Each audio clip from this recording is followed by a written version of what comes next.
The Marinade. There's no O in Marinade. Let's try it one more time. Ready? 1, 2, 3. The Marinade. Marinade. Bone marinade. That's The Marinade. The Marinade. With Jason Earle.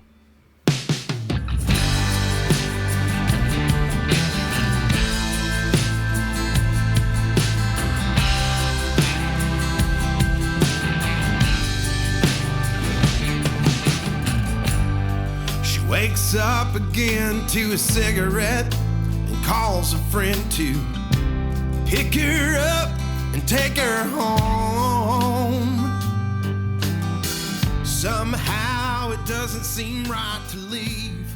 Welcome to The Marinade with Jason Earle, a free-flowing conversation about the creative process with creative people. This is episode 110, and our guest for the second time is Matt Woods. Matt is a singer and songwriter from East Tennessee who earlier this year completed a residence here in Central Florida, where I'm based. He called that Songs Matter. He got together with some songwriters around the Sunshine State and sat down to swap songs and talk about process. That's going to be turned into a podcast, which I'm really excited for. And Matt and I talk about that quite a bit during this conversation. Also, since we last spoke, he released an outstanding EP called Mornings After, which could be my favorite of his wonderful catalog, and a re-release of his debut record, the Matt Woods Manifesto, which recently celebrated 10 years in the world. Matt was the last Marinade interview we did just before the world shut down from the COVID-19 crisis. That was my first time meeting him, but he treated me like an old friend from day one. He's a hell of a songwriter and a kind soul. Everyone, it is my honor to bring you my conversation with Matt Woods. When night comes round, there's a spot they all go down to. Have a drink or two. She's got her best dress on and forgets she might be wrong to think what he's telling her is true.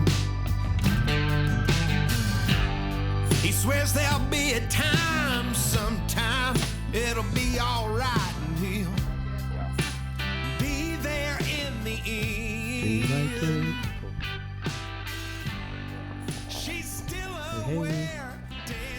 Hey. Good. I'm glad you do. Yeah, I want to hear about it. So, man, it's kind of crazy. Like, 2 years ago, we were sitting in there right before the world shut down. Almost exactly 2 years, huh? Yeah, it was like 2 days before everything shut down. Mm-hmm. And it's kind of wild to think, like, because we were going to do this last year, and then y'all had car trouble. Yeah. Rock and roll. And but I'm glad we're getting to do it now, because at that time you were talking about podcasting, and since then I'm glad it's been 2 years also, because like I feel like a year ago we would have had a whole lot of like, well, we're still where we are, and now it feels like there's so much that has changed in the global landscape, and there's so much that has changed with you. Like, you released a beautiful EP that I absolutely love, that I want to get into, because I think it's my favorite thing you've done. Oh yeah? Yeah. Okay. And I'll go into some of those reasons too. All right. There's a few things that I like about it that I'm curious whether you feel the same way about it. And then also you got this podcast that you're working on now, that you've been doing here in Florida. So I want to talk about all that stuff, but let's just start with like, how are you doing after all of this? Because I mean, I think it's so wild. You were the last in-person guest, and then it all fucking shut down. And I didn't have another in-person guest for like a year and a half. Right. You know? And so now I've had a few, but I'm really interested to hear, like, at that moment we were kind of like, man, the world's weird, but I don't think we had any concept. I know I had no idea what was coming, you know. I think at that time, I remember at that time, and we maybe even talked about this. It was just kind of like watching everything change, kind of day by day, and this, the different like sports leagues were canceling games, but it was so unclear as to how to prepare or plan or what to expect. I think I'm not necessarily an optimist, but I think I was allowing what optimism I have to kind of bubble to the surface, because there were plans on the books. There were things to do. I was meant to tour manage and drive for a friend's band in Spain in April, and just waited like, I think it's going to be okay. Europe seems to be getting better while it's getting worse here. Yeah. Just sort of waiting for the next, for things to kind of ease up. And surely, even after I went back to Tennessee, it was just kind of like, this will be fine for a few months and readjust, when there's nothing to do, and when whatever's happening is out of my hands, I'm trying to learn how to not stress about it, try to not really, cause myself more anxiety than necessary, trying to worry about things I can't affect at all. Yeah. So are you good at that? It's a work in progress. Yeah. Do you do any work like meditation or something? Have those hikes that I feel like you were going on all the time? The hiking, being able to get outside, that definitely helps. And, trying to live a bit more healthy in general. That's the thing. That's the tricky thing. I found out, I've come to believe the pandemic was really, everybody dealt with it differently. I feel like I picked up some good habits. Yep. It's still unclear as to how well I'll be able to drag them forward, because 2 years later now I'm starting to get back out. I'm not on the road like I was, but I'm trying to do some. I'm trying to keep some of the good habits, Yeah. That's interesting too, because like you were with Matt Burke last night of Abnormal Travel, and they have that song. Everybody knows that we're lifers, man's the lyric, right, on the most recent full length record, and that's them, right? They are those guys that just been doing it, and they do it because they love it, and they do that work, and there's a bunch of y'all that just, you've been hustling for so long, you've been working hard, and you're out there, and this is how you make your living, this is the work that you've been doing, and you're traveling all the time. And I've found it inspiring that it seems like so many folks, and it seems like that's what you're saying, when they were off the road, because that's a big void. Like, that's a void in your life. This is a thing that was a habit that you had, and not just a habit, but like your life, right? A huge part of your life. And I think it's inspiring to hear that you started like watching what you're eating better. Yeah, you were, getting outside. It seems like a lot of folks reacted that way. So I find a lot of like inspiration in the idea that you could have gone the other way. You could have been a fucking mess. Easily. I think I don't know. I think it was kind of like one or the other. It could have been one way or the other for me. I think it was certainly one way or the other for a lot of friends I have. I have friends who went the other way. What I mean? Right. Just, I don't know.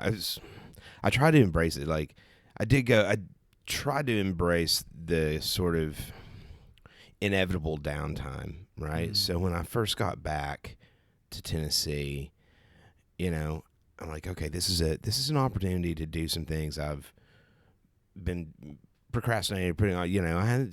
There's always have a stack of books I never get to read because of the lack of time, and I watch the Wire like I never, So I'm like, okay, I'm gonna make the best use of this time. I started waking up in the morning and and working on music nearly every day. Nearly every day, I would wake up in the morning, kind of go through my morning routine, have some coffee, and sit down and spend a little bit of time, like an hour or a couple of hours, working on songs. As a result of that, I ended up with more songs kind of just written and stacked up, ready to record at whatever point that's an option than I've ever had. But after about 3 months of that and just realizing that, this is not going to be a short-term thing, that's when it kind of kicked me out of the bedroom, out of the house, started hiking, getting back outside, and like that's when some of the more positive things to benefit my health came into place. And by health, not only my physical health by getting out and like hiking and exercising and being out in the world, but also the act of doing that helped calm my brain as well. It kind of helped settle some of the anxiety. I've been thinking about that a lot because I've been working from home since not long November of 2020. I started working from home, and so I barely leave the house and really haven't. And it's interesting how my worldview shifted so fast in a lot of ways. And one of those ways was today. I was sitting at a coffee shop because basically my partner Chris was like, "You need to fucking give me a day. Like today's my day off. I love you, but get the fuck out of the house." Yeah. And I totally understood what she was saying, and I do not blame her at all. So I did. So I worked at various coffee shops in town all day. So I rode my bike around. It was like this kind of fun little day. But recently I've been getting out more, and I've seen more like interactions with people in police. And I don't know if that's a real thing. Like if there's an increase in the number of like actual interactions that are happening in my vision, right? Or if I'm just so used to being at home that like those things jump out at me so much. You're just kind of noticing more. Yeah. I think it's the latter, right? I think I'm just noticing things in a perspective shift. I think probably that. Yeah. Was Mornings After something that like you had in the works and it was going to happen, or was that at like when the pandemic hit, you went like, all right, it's time to get this thing out? No, it was in the works. Okay. It was Mornings After was part of the recording session that produced the Natural Disasters LP. Right. We went into that session with 15 songs. So I try to always go in with more than I need, or more than will fit on an album. In the event some of them just don't land. Yeah. Like something the vibe's wrong, or for whatever reason something's not landing, or you get all of them done and realize that some of them don't sit as well in the sort of like linear kind of album play or whatever. Like just like, oh, that's a really odd note. That doesn't sound like anything else on the record, right? So, but we ended up like super happy with how all 15 songs turned out, and rather than drop like an 11 or 12 song album and then just have these leftovers, it made sense to just kind of group the songs into this set of 10 that's a little more like rock and roll feeling, and then the set 5 for the EP. And it was, always meant to be kind of a complimentary thing, and the Mornings After has a little more of a chill and sometimes soulful or introspective vibe than the Natural Disasters record. I think that because Natural Disasters was I've liked everything you've done. Natural Disasters was my favorite thing that you had done. Then this has become my favorite thing that you've done. So, which is, I think, exciting that you continue to push limits and grow in that way. But I think that this, like, it's written here somewhere, but of course I I'm throwing my notes out already, but the vocals on Mornings After, it feels like you're pushing yourself in a different direction a little bit. Maybe like you're maybe not in a different direction, but maybe like almost like you're trusting your voice more. I love your voice, and there's so much, and the word was soul that I had written there. There's so much soul to those songs. Yeah. And I think the introspective part is probably, of course, just like I gravitate toward that anyway, like Sure. that's just how I process the world. But that's interesting that's exactly what my notes said, right? Is that it felt so much more like, and specifically the vocal stood out to me quite a bit. But then there's a lot of like, you can hear Joey's influence on that a little bit more, I think, than in the Natural Disasters. Yeah. Is that, do you remember whether, or was it intentional whether like those songs were recorded at a particular moment, like those 5? Did they happen to happen together, or were they just they all 15 songs, spanning the LP and the EP they were all, just coming together all at one time. It was the same time. Like all 15 songs were, recorded at the same time, with it being, unclear what was going to happen with any of them. There were probably, I don't know, a half dozen or so songs. I'm like, okay, these songs are definitely going to be on the album, on the LP, right? Going in, but then the rest of them are kind of like up in the air. Let's record these, see how they sit, see how the sequencing works. So yeah, I understand kind of what you're saying, or why you would ask that question, because they do feel different. They definitely do feel different, and I can see how it would be, how someone might think, okay, well, could have been a completely different session. That's what. I almost assume that, because it does feel that way. Yeah. Yeah, which is cool. Yeah, but yeah, it's just how those, we got all of them recorded and stepped back and looked at the big picture, and like, okay, well, these songs clearly kind of like belong together here, and these songs clearly belong together over here, and there were a few that were, maybe you could go. Something that almost happened was the song "My Southern Heart," which ended up on the Natural Disasters record, and the song "Sunshine" from Mornings After EP almost landed the other way around. Interesting. Yeah. I'm gonna tonight listen to those back to back and just kind of get a sense of it. But my first reaction is that I'm glad it ended up the way it did. Yeah.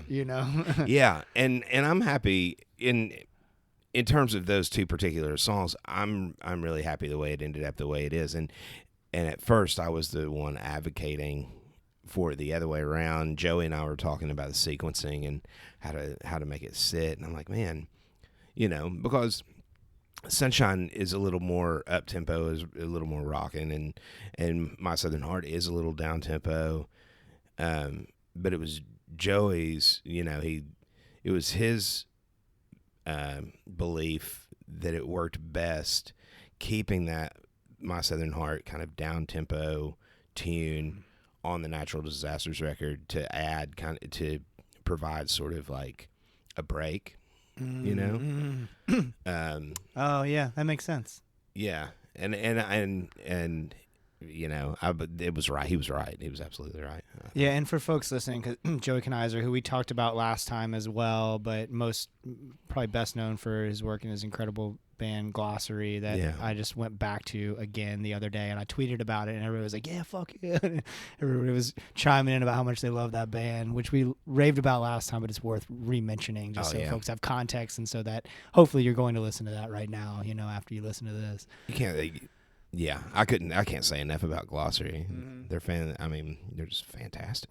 Amazing. Yeah, and it's one of those, like, it's just go-to music. Every time I listen to it, it feels fresh and it feels exciting, and I don't know how many umpteenth time I'm on now, but it every single time I listen, I'm like, this is just the top of this is the top here, right? This is as good as it gets, just about in terms of Those records have kind of a timeless quality too, right? Like, Glossary has been a band, what, 20 years, Something maybe right, something yeah. like that, early 2000s, right? Yeah. And those early, even those early records, you don't get that sort of like, oh, I can tell when this record was made. There's none of that. It all just feels relevant and tasteful, Right. and well done. Yeah. Yeah, for sure. What when you're going through these moments, especially after you got through the initial sort of pandemic shock, and you start to go, okay, well, I can either sit here and wallow, or I can get out and do things and get to writing and start to lean into the healthier parts of my life here, mental health and physical health and so forth. Has your process changed at all? Your creative process changed at all? I feel like the process has evolved, and I don't know how much of that has to do with, with kind of taking care of myself and being more healthy, or trying to live more healthy, or just, I think it probably has more to do with being forced to have that downtime, and that caused me to approach working on songs or songwriting a little differently than before. It's not so much that I'd never kind of sat down with, and I don't do this all the time. I'm kind of scattered. I'm all over the place, but what was happening in those early, like the first couple of months or 3 months or something, of the pandemic, say like mid-March through the end of May or early June or something, because we were in the house, we're in the house, and there however many waking hours in the day. My roommate was working from home. I was there. One of us would go out once a week to get groceries, and the following week the other of us would go out to get groceries, and that was pretty well it. Springtime, the weather was nice and the windows are open, you sit outside and stuff, but he was working from home, so I spent a lot of time just kind of hanging out in my bedroom through the days, or outside on a porch, and that was reading or watching TV, but with so many hours to fill, like getting into that routine where most mornings, whether I was necessarily feeling inspired in the moment, I would sit down with a guitar and just know, like, okay, I'm going to work. I'm going to put my ass in the seat and work on something, because for years and years, on the road or in bars or late night or just whatever, I've amassed a laundry list of notes in my phone, like my notes app, and there's just notes and ideas and song ideas and lines and voice notes with melodies and whatever. I'm like, I should really, if now isn't a good time to revisit all of these notes I've felt were worth keeping, when is? Yeah. Right.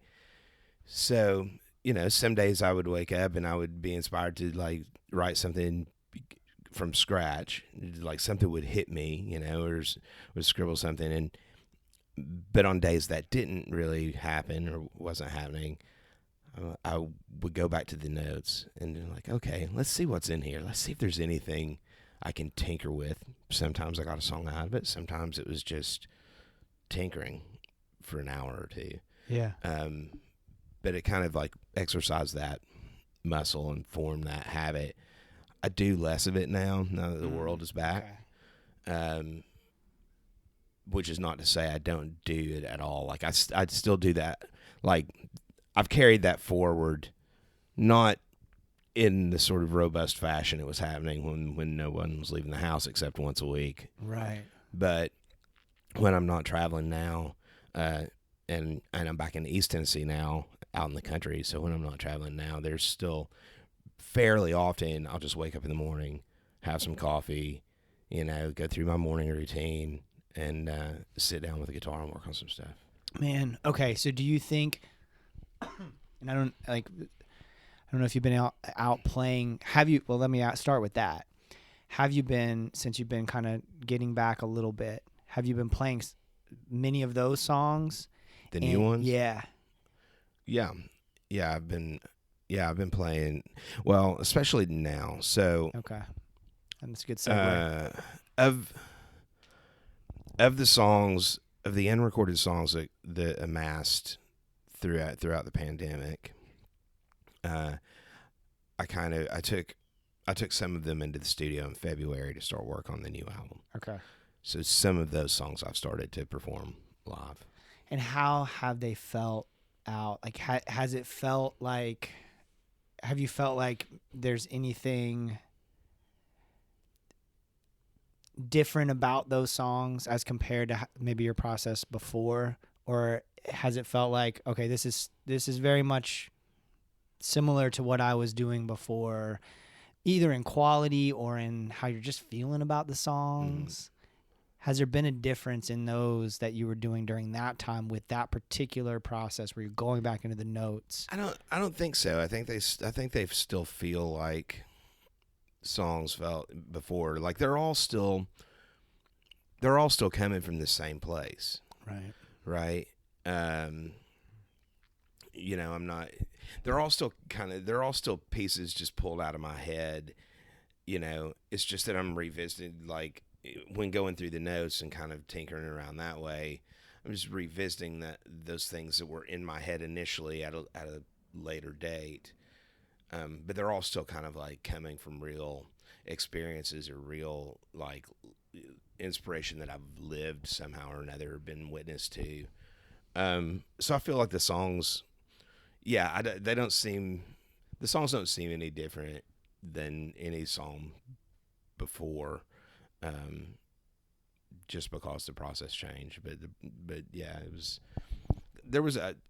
I would often work and like edit and kind of like tinker and tool around on songs once they were underway before. I just didn't get as many of them started, you know? Right. Like, yeah. Well, and that presents maybe another challenge too. I mean, editing is, I feel like, the hardest part.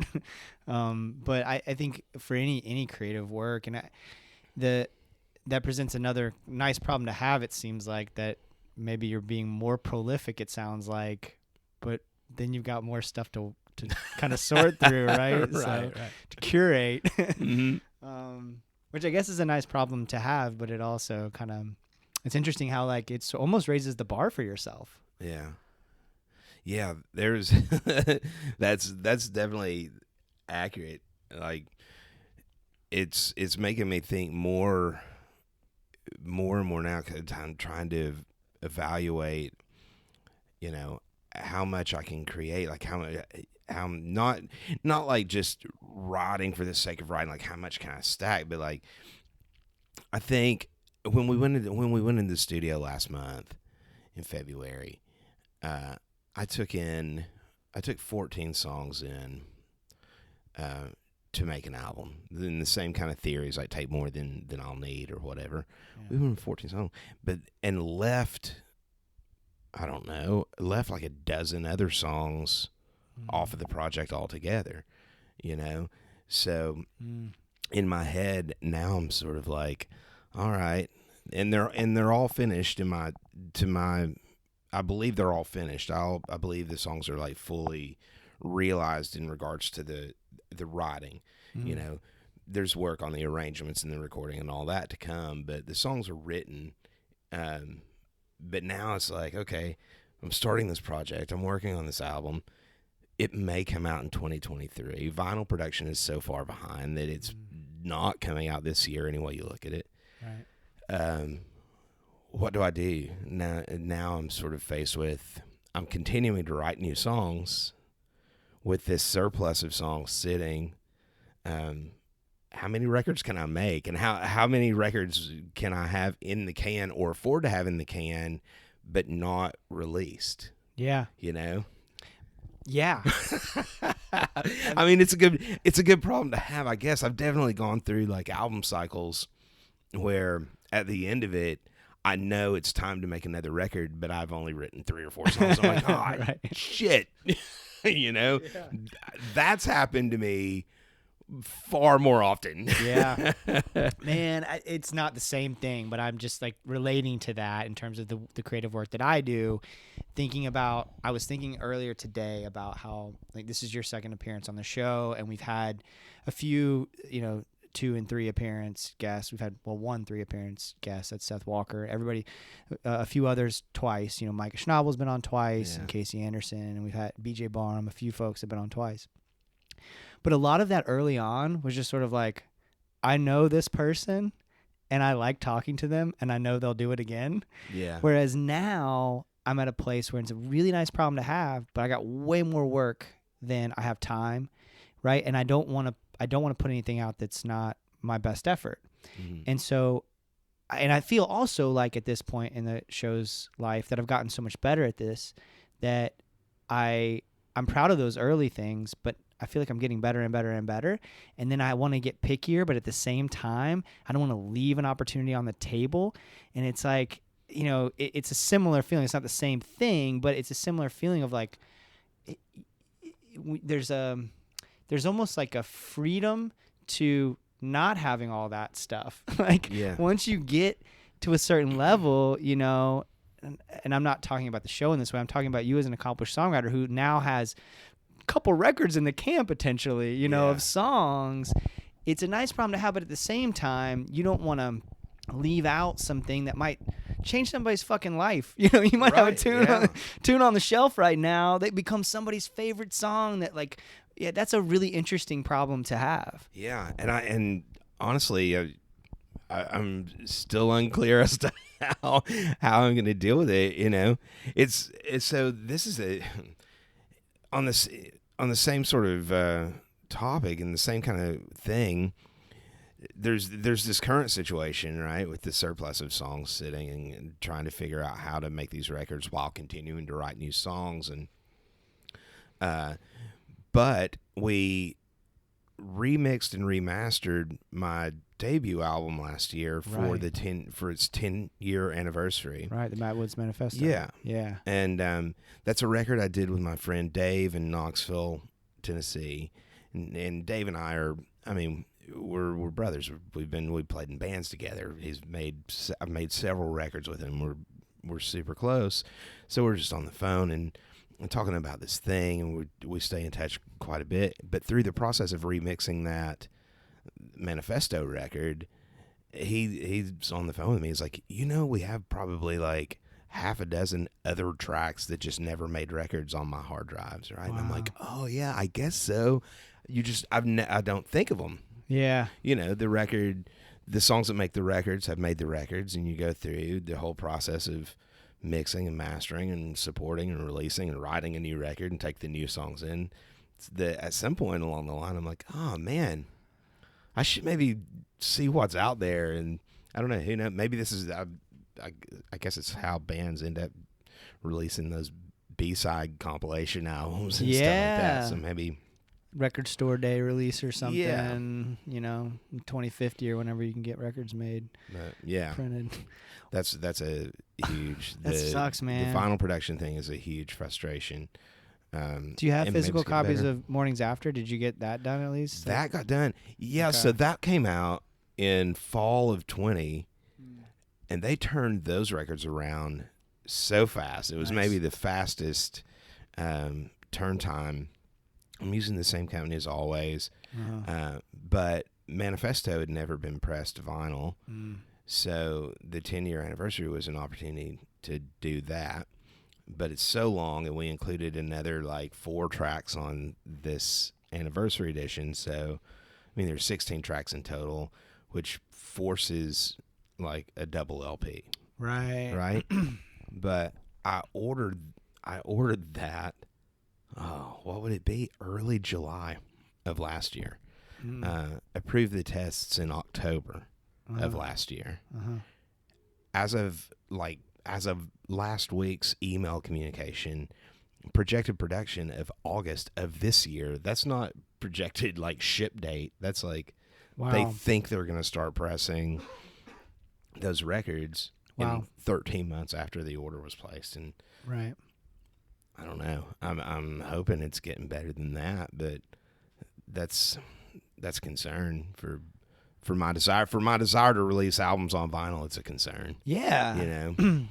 Yeah, and that's, I mean, it's clear from owning a copy of Natural Disasters that like you put a lot into that. I mean, that's a beautiful package with a beautiful record, and like clearly you put a lot of care and thought into what goes into that part of the work, which also kind of begs another question. We're sort of talking this whole time about creative capital and having, you only having enough time and energy to be able to do certain things, and then figuring out how to curate what you're doing, what of those things that you're doing gets released, how it gets released, all of those things. There's a lot of thought. There's a lot of work that goes into that. And on top of all that, you've now embarked on the podcast world. Yeah. So when we last talked, it seemed like it was more of just kind of a seed germinating. So I wonder if you can take us back to sort of like even that time 2 years ago, if you knew what it was going to look like, and now that you're in the middle of this process, if it looks like you thought it was going to look. I think 2 years ago it was a baby idea. I mean, it was just because I have been here. I've been in Florida the same as I'm doing this year. So for listeners, I've scheduled a whole like month in Florida, and this is the same thing I had done in 2020. Just come down, have March in Florida. It gets me into warmer weather. It kind of jump starts spring, and it's half work, half play. Right. But part of that thing in 2020 was a weekly show here in Orlando at Little Indies, and it was meant to be. It was a songwriter show, and I've done those in so many. There are different ways to do it. You can have a songwriter show where each songwriter, however many there may be, gets up, performs a set, and then the next gets up and performs a set, right? Or you can do the in the round thing where, however many songwriters there are all on stage, and you take your turns playing songs and telling stories. But I wanted to do something only to make the live show something different. I wanted to have something that was different than either of those things, and so set in place, or set out to do Songs Matter, which was, meant to be a conversation about songwriting illustrated by performance of songs. At some point, I don't know if it was after the first one or second one, or which guest I was talking about it with us, but it came up. I was like, this would probably be an interesting podcast. Like, and then Okay, wait. So this, if I'm understanding you correctly, like at the beginning of this process earlier this month, I guess you're saying that you went, this might be a podcast. No, in 2020. Oh, in 2020. My bad. The show Sorry. I was doing, the residency I was doing at Little Indies in 2020. Gotcha. I'd also called it Songs Matter so that it could be kind of presented and marketed as an event, like a month-long event. Yeah. And at some point in that is when the idea is like, oh, maybe this is a unique enough show, a unique enough live show that maybe it would be good in a like podcast format. Yeah. And it was coming over here and being on the Marinade with you, and we were talking about podcasts. I don't know, and you were telling me about the Zoom recorder and explaining kind of how to operate this device, and and just talking about getting into the podcast world in general. So that kind of like that kind of like reinforced the initial sort of seed. It's like, oh, maybe there should be a podcast, and then you're like, yeah, well, you do this and you got this device and it's pretty interesting, and you made yourself available to answer questions if I need advice or anything like that. Yeah. and you can expect those calls I'm to ready be coming for 'em. very soon. I'm ready for them, buddy. I'm excited But, about that. So that's when it started, and last year was weird. We got on the road again. Yeah. But it wasn't a full-time thing, and it's not a full-time thing yet for me. Right. This year's going to be better than last, and hopefully next year is better than this. But yeah. So at some point last fall, I started to reach out to venues here in Florida about doing a residency, setting up another month of March in Florida 2 years after the fact, and with the intent of actually recording these shows this time around. So how has that process felt? Like, are you? Because I find that really interesting. I've done a few of like somebody plays and I'm interviewing them or I'm talking to them, having a conversation in the middle of the set kind of thing, that sort of that listening room sort of feel.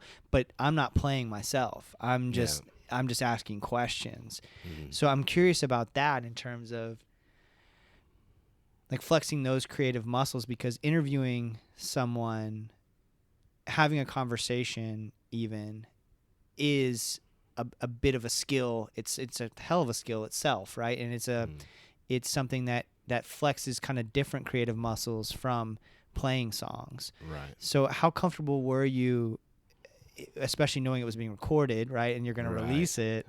And how much thought did you give to that, or did it feel natural because it was your buddies and so forth? Well, it was some buddies. I've had some guests I hardly knew at all. Cool. Which has been real cool. But you're right. The majority of my guests so far have been folks I know and have worked with before.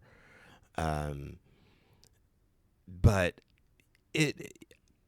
I put the focus on the conversation. And then for the performances, I would try to perform songs that that reinforce the conversation. But for the purpose of the podcast, my primary goal was to have good conversation, right? Because the plan is to now take these shows, which have typically ran between 2 and 3 hours in a live setting, and edit those down into something close to or slightly more than 60 minutes. And in doing so, I plan to remove all of my performance content unless it's very, very specifically relevant. Okay. Otherwise it's going to, because songs repeat, and you know what I mean? And I want to keep the focus. I want to keep the focus on the guest and the conversation. Yeah. Yeah, it's gonna be a lot of work. So it will be, last night was my 16th live show, and I have one more, so I'll have 17 live shows to edit. Is it gonna be 17 episodes, or do you have a sense of that? It will either be 17 episodes or it will be 14, because there are three songwriters who appeared on 2 separate nights. Got it.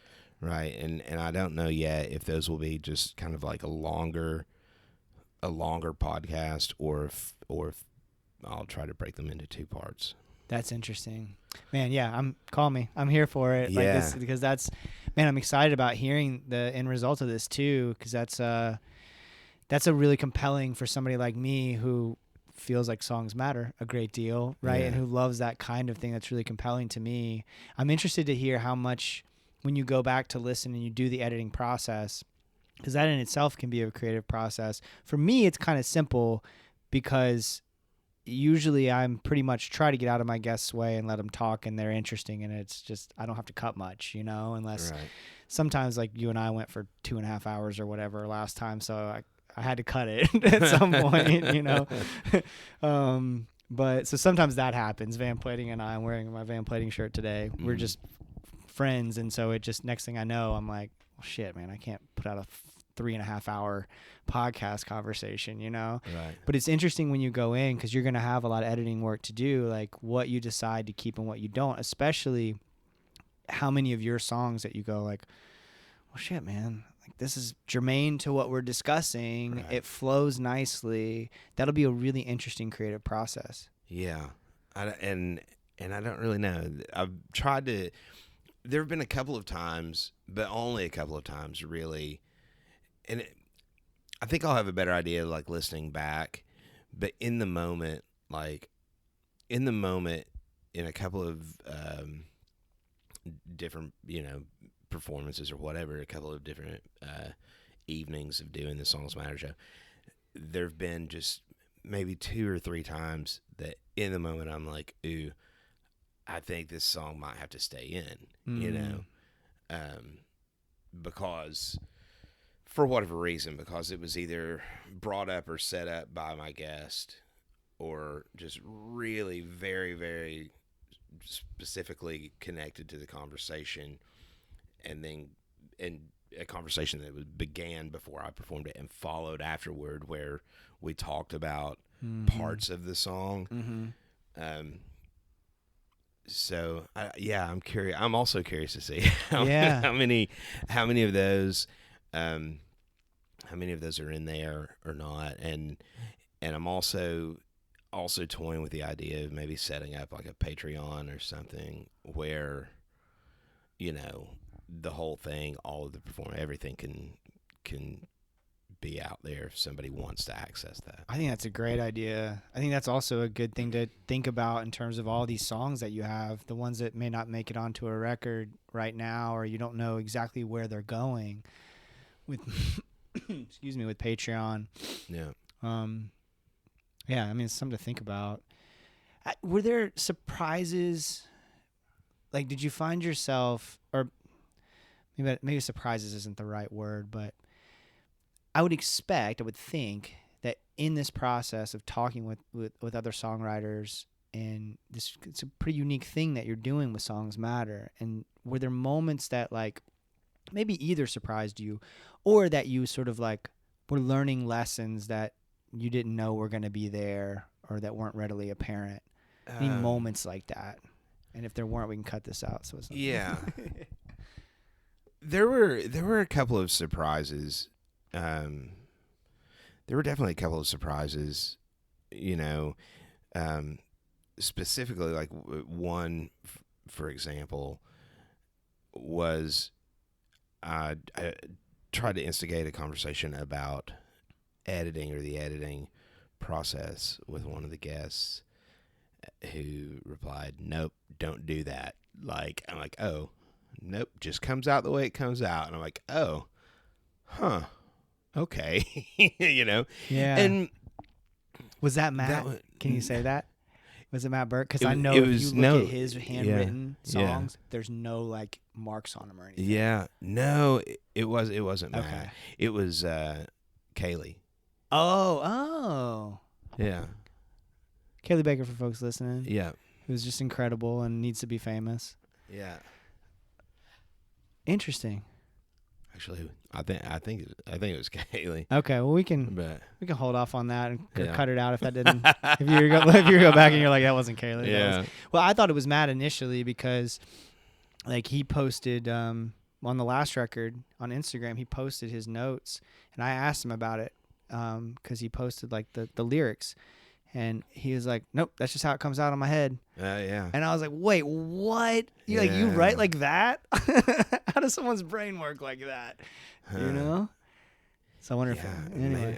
I'm sure we talked some. Man, you about had some that cool last folks. night, It's going to be really. I'm really looking forward to the podcast. You had some really interesting good. folks. The conversations were great, and the challenge, or something I was concerned about going into it. Concerned about, honestly, before every show, since we were doing this live, I really wanted to try to keep the conversation on the stage, Mm-hmm. so that we could be in this thing together, rather than feeling like we have to entertain the audience. Oh, interesting. You know, How And, successful were you on that? I think pretty successful. Yeah. Certainly more successful than unsuccessful. There were a few moments. There were a few moments for either myself or some of the guests where you turn and kind of do the perform to the audience thing, because I mean it's what we all you do. Yeah. But for the most part, they stayed on the stage, and the audience stayed engaged. I was also worried about that. I'm like, how interesting is this going to be to watch live? Yeah. Yeah. But the feedback from the audience was really good, Yeah. and the feedback from the venues was good. So I think it was a success. That's really interesting because you do have that. I mean, you get paid to perform, right? Yeah. You get paid to engage that audience, to play songs and engage that audience, and then in this case, you're consciously trying sort of not to do that, but Right. while still entertaining, right? You don't want to lose your audience, obviously. You want this Right. to be an entertaining thing to watch. It's almost more like I don't know, like an unscripted play or something, almost like improv or something in some ways, where you're Yeah. not necessarily totally engaging the audience, but you're up here performing in a way. That's really interesting, man. It was. It felt like last night was Matt Burke. Yeah. We had a long. It was a long show, and I don't say that in a bad way. Like, it was just a really robust conversation. Yeah. Yeah. Yeah. We ended up losing track of time, losing track of the audience altogether. I had a similar experience in Tampa with Christopher James. He and I had met before, had talked before, at shows, had shared stages here and there, but didn't really know each other. So we ended up on stage kind of getting to know one another in front of people. Wow. Like, it was, but yeah, it was really, it felt really good. It was cool. Man, that's beautiful. Yeah. Good. I'm glad you had such a good experience. Yeah. So, and then now you heading home soon, and I am. Okay. Yeah. I'll be home in maybe three days. Okay. 3 or 4 days, depends on whether I spend I have shows tomorrow and Friday, and then the plan is to drive home from the I'm up on the Panhandle Friday night. So from the Panhandle home on Saturday, unless I'm convinced just to laze around, the Gulf for another day. Yeah, twist your arm, right? Right. Yeah. The record that you started working on in February, shifting gears a little bit for a second, because Sure. I meant to ask this earlier and we got into something else. Who all is working with? Can you say that? Are you ready to say that yet? Like, who's working with you and Yeah, like absolutely. who's producing and so forth? I'm doing the record with Jay Burgess. If you or the listeners are familiar with a band called the Pollies, Oh, yeah. down in like Florence, Muscle Shoals area. Mm-hmm. So I'm doing the record with Jay in Green Hill, Alabama. Oh, right Yeah. on. That's and it's been great. Some in the water. There is something in the water down there. So folks who are familiar with the band, when I go out with the Natural Disasters band, Weston Harris Hill, who's been playing guitar with us for the last several years, moved from Nashville to Florence, Alabama, sometime like late 20, and fell in love with it down there. And there's a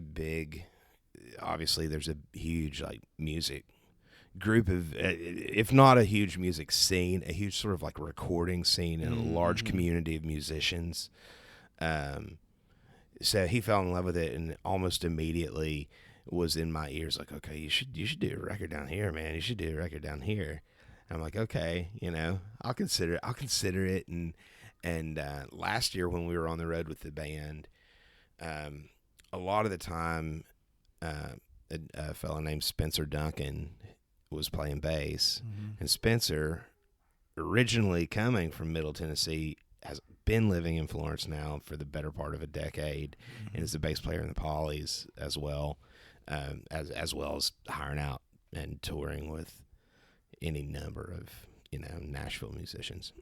But so with Weston moving there and kind of like trying to draw me down to Alabama to make this record, and then working with Spencer, and he's already there and interested in playing bass on the record. He's like, you should come to Alabama and make a record. Now I've got half the band in Alabama telling me, right on, come to Alabama and make a record.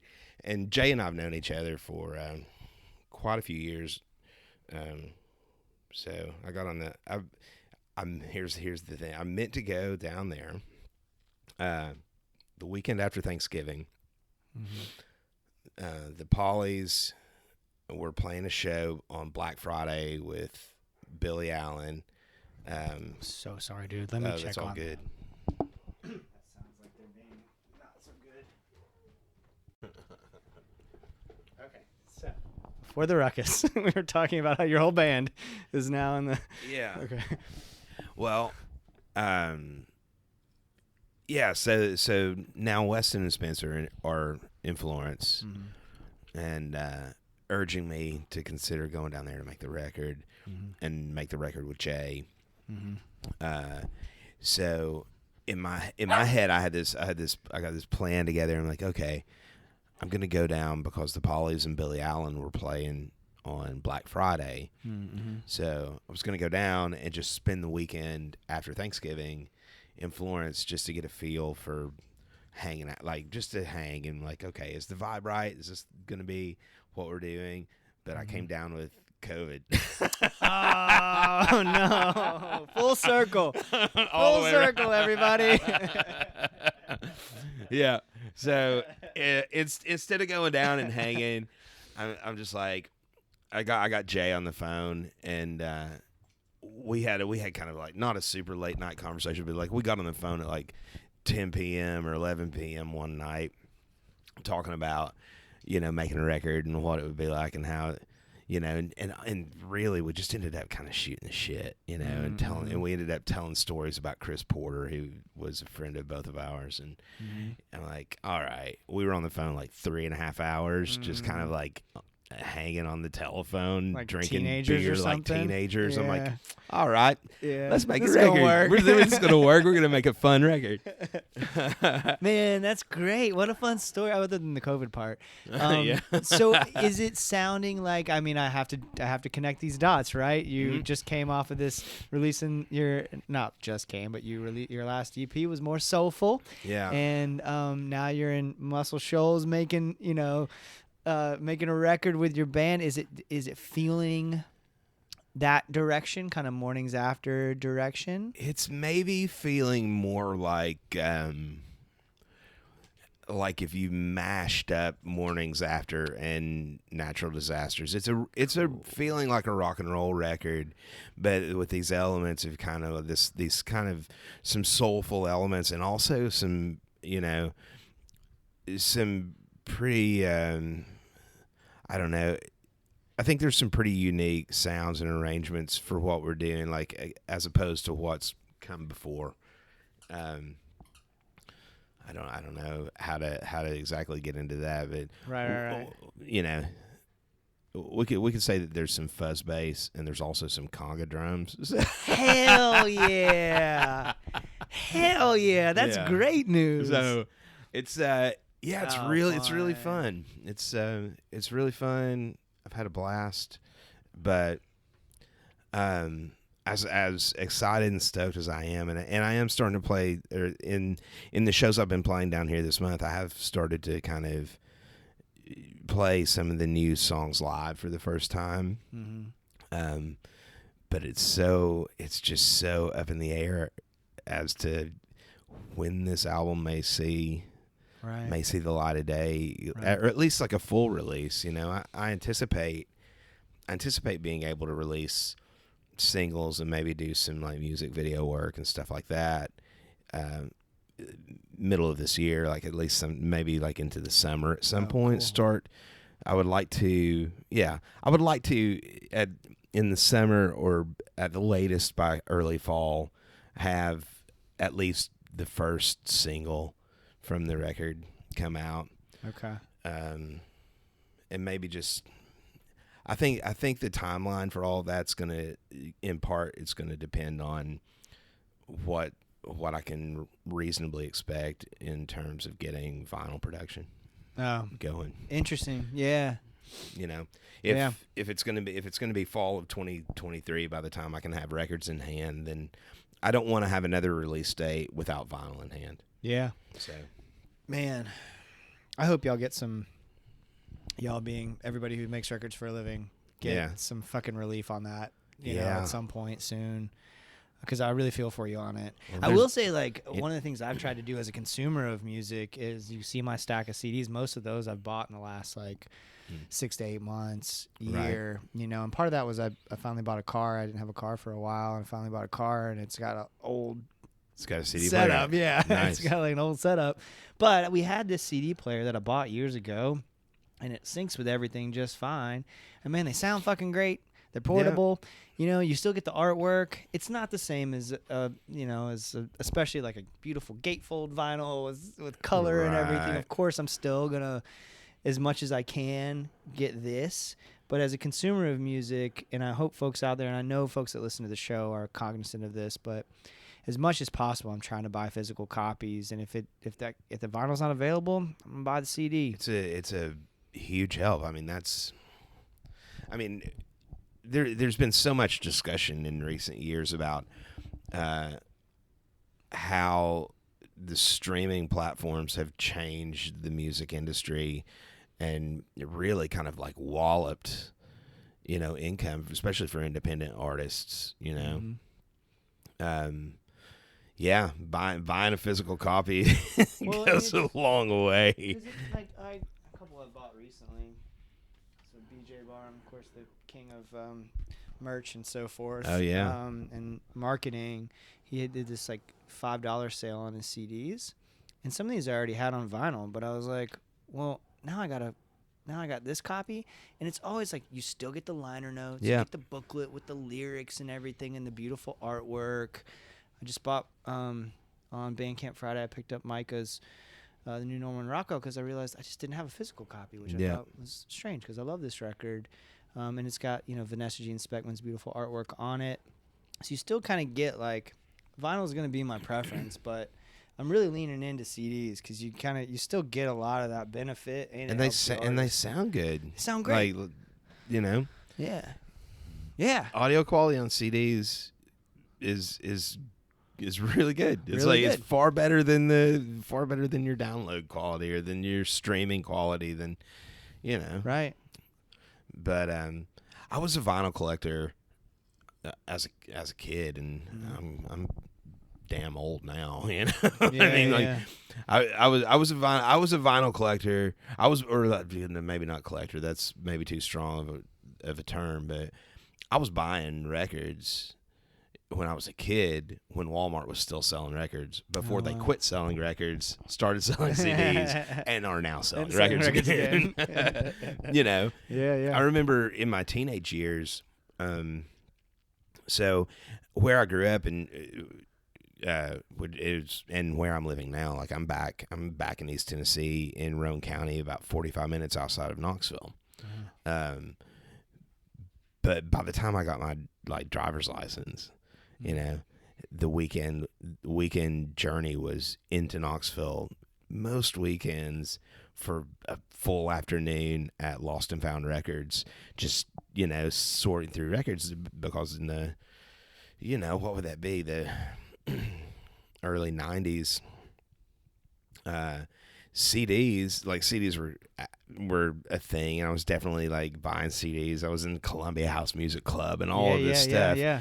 But CDs were still pretty expensive. For the price of one CD, I could get a stack of used vinyl. Wow, that's wild to think now. Yeah. So that was always it, and never in a million years when I started making albums did I think I'd have the opportunity to press anything I recorded to vinyl. Man, that had to be exciting whenever you got to that moment. Yeah. I would think. Like, how did that? Do you remember that? Oh yeah, it was. I was elated. Yeah. The first album I was able to press to vinyl was "With Love from Brushy Mountain." Mm-hmm. I remember I was on tour. Larry Fulford was on tour with me. We were doing the 2-man show, the guitar, and acoustic guitar and drums thing, and I was so excited. We were out for who knows how long we were out. Those were long tours back then. But I had my test presses sent to New Hampshire. I was in Manchester, New Hampshire, and I had them delivered to a friend's house where we were crashing. So I remember getting there, and the records were there, and I'm like, oh no, That's they had so arrived cool. like a day before. So Yeah, here I am. They're not on my turntable. It's just on the turntable there. I'm just listening to the test pressing. That's fun. And I was thrilled.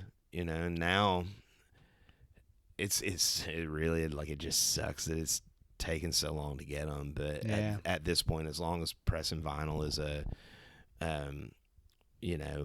viable option, everything I do from here forward I want to have on vinyl. Right. That's awesome. Man, what that was a fun story. That's a really fun story about you and Larry being on tour and so forth. Shout out to Larry. I saw Larry yesterday. Oh, cool. We did the Mr. Rogers walking tour at Rollins College. Oh, fun. Saw Mr. Rogers' sweater, saw Mr. Rogers' sneakers. That's, man, we've been meaning to do that. My partner Chris grew up on Mr. Rogers. There's Mr. Rogers, like, on the refrigerators. Mr. Rogers magnets all over our refrigerator and stuff. Yeah. And I've been meaning to do that tour. Yeah, it was fun. That's fun. Yeah, it was a good afternoon with Larry before, battling the I-4 drive over to Tampa. Yeah. Oh, that's good news. That's really cool.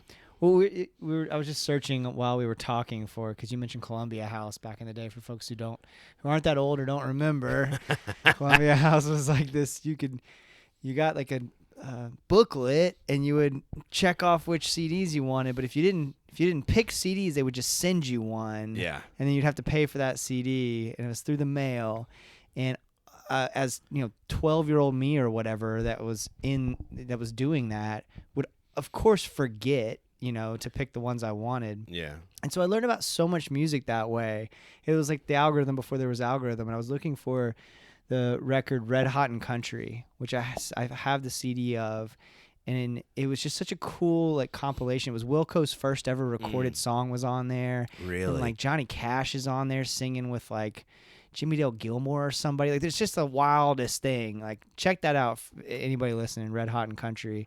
And all the money went to, this is the 90s, right? So, like, the AIDS epidemic is finally getting, like, attention, and people are donating to causes that are trying to do research and try to combat the AIDS virus, and just really really interesting compilation that I wouldn't have known about if I hadn't been a 12-year-old who forgot to pick my CD on Columbia House.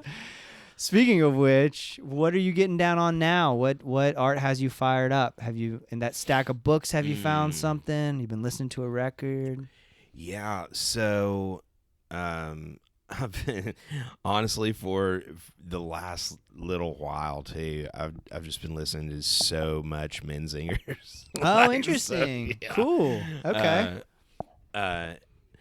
So that's been a lot, or that kind of like punk rock vibe is sort of like what I've been putting on when I more frequently than not. That Brandy Carlisle's new record is so good. But I finished, so I don't know how many folks would be familiar or are familiar with the Takers. Oh, we did we talk about Takers last time? Did we? Maybe. Anyway, go ahead. But Devin Stewart from the Takers, Devin, has impeccable taste in literature. He's a very well-read human being, and in addition to being a great songwriter. Hell of a fucking songwriter, You know. man. Those Takers records, like, there's not very many, I don't think. Two, maybe? One? There's maybe, I know there's a full-length record, and then there's a split maybe with Austin Lucas. There may be a couple of like other. Of course, he and Austin did something together. Yeah, That makes sense. right. Yeah. But Devin texted me at some point a few months back or something.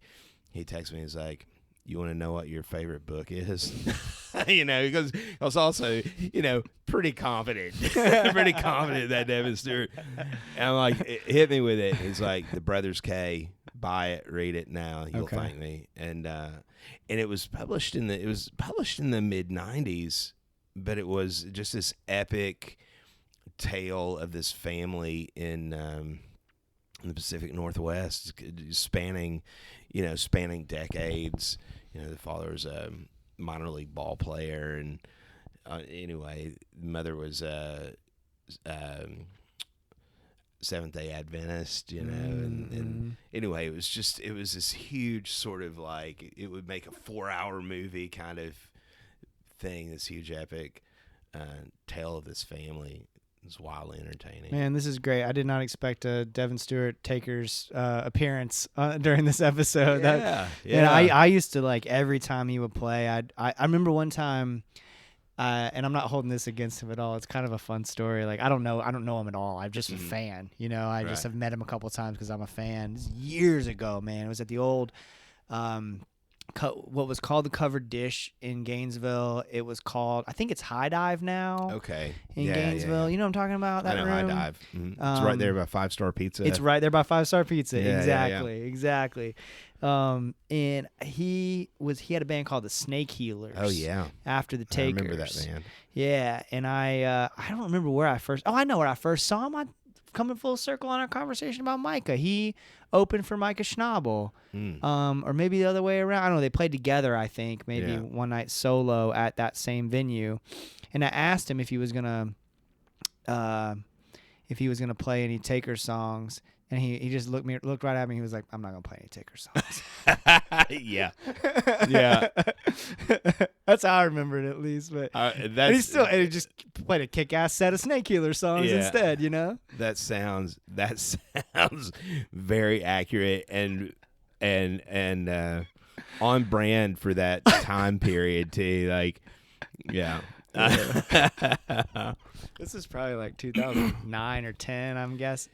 Yeah, maybe a little later than that. Maybe later, yeah. Yeah, maybe a little later than that. I can't remember what year that Snake Healers record came out. We did a tour together along with Michael Clater, and Devin and Michael had an act in town called Adult Boys Thunder Band in Gainesville. They played every Wednesday, I think it was. But I know we did a run in 13, and I think that the Snake Healers had either just happened or happened right after this. So sometime wow, that's later than I thought. It might have been like late 12. So this may be what I'm thinking of. May not have been. I don't know, man. Wow. Yeah, maybe. Also, I'll admit that my memory is faulty. I could have it wrong. I don't remember. I've seen so many shows there, though. Also, like I lived in Gainesville for a while, at different iterations of that venue, and then I lived in Ocala, and so I'd come up for shows because there wasn't much coming through, at least. Ocala at that time that I'm thinking of, somewhere between 2010 and 2013. Yeah, whatever. Somewhere in that window. Yeah, but that's fun that we had a little Devin Stewart tangent there. All right, I'm gonna check out that book, The Brothers K. That sounds great. Yeah. I mean, I've got a stack right now too, but I keep a stack, and it'll. I don't know, when I kick the bucket, there will surely be unread books because the stack is there, and I continue to add to it. Yeah. Yeah, I hope I'm always that way. Like I'm about to finish John Darnielle's book, Devil House, and then I'm gonna pick up John Doe's, one of his 2 memoirs of the punk scene in L.A. I guess I can say this now because by the time this comes out, I will have interviewed him. But I'm gonna sit down with John Doe coming up nice. soon. Yeah, and I got another cool thing. I'm gonna say it anyway because I'm pretty sure this is gonna happen too. But John Medeski from Medeski Yeah. Martin Wood, I'm gonna get to talk to him. Oh, that's rad. Fucking stoked. Hell yeah. Like I'm almost he's done so much. I've just been like as much as I can consuming what he's done and writing down as many ideas as I can. And I'm just gonna resist the urge to just be like, "You're so great. You've done so many great things." Right.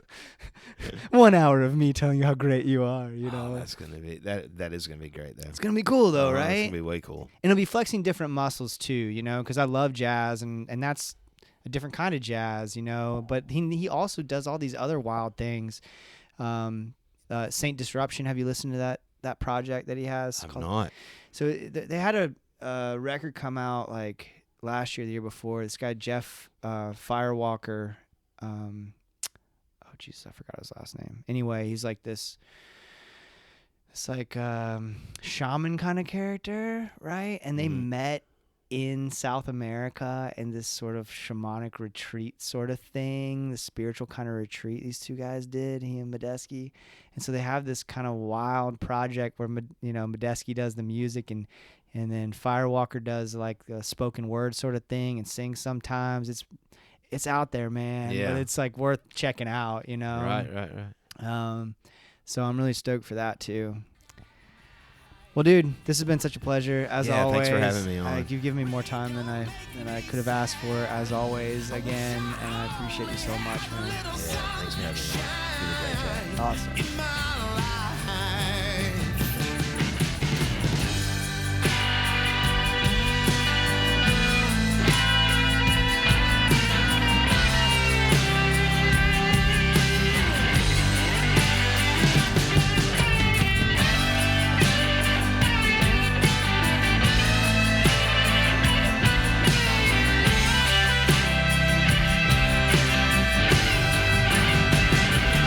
She's singing, ooh, love me, kiss me, hold me, take care of me, make me feel like I'm mine. Matt Woods, y'all, thank you so much, Matt. Thank all of you for listening. It is always a pleasure to get to speak with Matt, therealmattwoods.com for all things Matt Woods. The song you're hearing in this episode is Sunshine from Matt's Mornings After record. Get a physical copy over on his website. He's also got really cool merch over there. I absolutely love my First Place Loser baseball tee. I wear it all the time and always get strange looks, and it leads to conversations sometimes about Matt's wonderful music. MarinadePodcast.com for all things The Marinade, including written pieces, photography, our online store, and more. Follow us on Instagram and Twitter. Subscribe and give us a 5-star rating on your podcast app. Tell a friend about the show. These are all free ways to support The Marinade. If you really like what we're doing, please consider joining our Patreon community, where for just a few bucks a month, you can gain access to Patreon exclusive content, like our show Jason's Journey, where I talk about the moments that shape my creative life and provide a window into the process of making The Marinade. I also post What I'm Getting Down On, which is an examination of the art that is inspiring me at the moment. All of that's available on Patreon. We even sometimes get together for Patreon happy hours. We're overdue for one of those, actually. I need to get it in gear. Patreon.com/Marinade Podcast if you're interested in supporting the show that way. If you want to support us financially, but you don't want to commit to a monthly subscription, I get it. You can Venmo or PayPal us at The Marinade if you just want to tip because you really like a particular episode.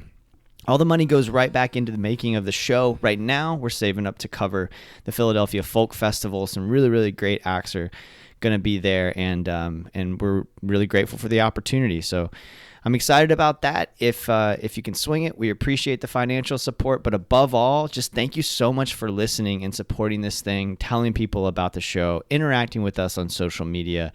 I just really, really appreciate it. Y'all, there is no review under 2 for this episode. I'm kind of tinkering with the structure of The Marinade and hope to have some new stuff ready for you soon. For now, I want to take a few seconds to announce our weekly title playlist, Marinade Musings, which I mentioned on episode 109. We've now done 3 of them, 3 weeks in a row. You can find the Marinade Musings over on our socials, or if you just go to title and type in Marinade Musings, you should be able to find it that way. It's a short list of songs that I find interesting, just stuff I'm letting marinate. I also have a written piece that I'm not going to go into too much detail about right now, but if you don't follow me over on medium.com, please do so. Sometimes I'll write things that I don't know, don't necessarily make a lot of sense for the Marinade itself. More political minded things. We don't shy away from politics on this show, but it's not meant to be overtly political. But the more political things that I write, I put over on Medium. So Marinade Podcast, medium.com / @Marinade Podcast is where you can find that. And this most recent one, I've just been really thinking about the tragedies in New York and in Texas, and just thinking through like my beliefs about the Second Amendment, about what it means to be a teacher in today's world. Most of you know, if you listen to this show, that I am a middle school teacher, and just sort of my own political evolution and thoughts around this discussion about guns in our country. So if you're interested in something a little bit heavier, but a little more political, go over to medium.com / @Marinade Podcast for that. Thank y'all again so much for listening. Thank you for all your support. You all are amazing. I greatly appreciate you. Until next time, go out and create something. Cheers, y'all.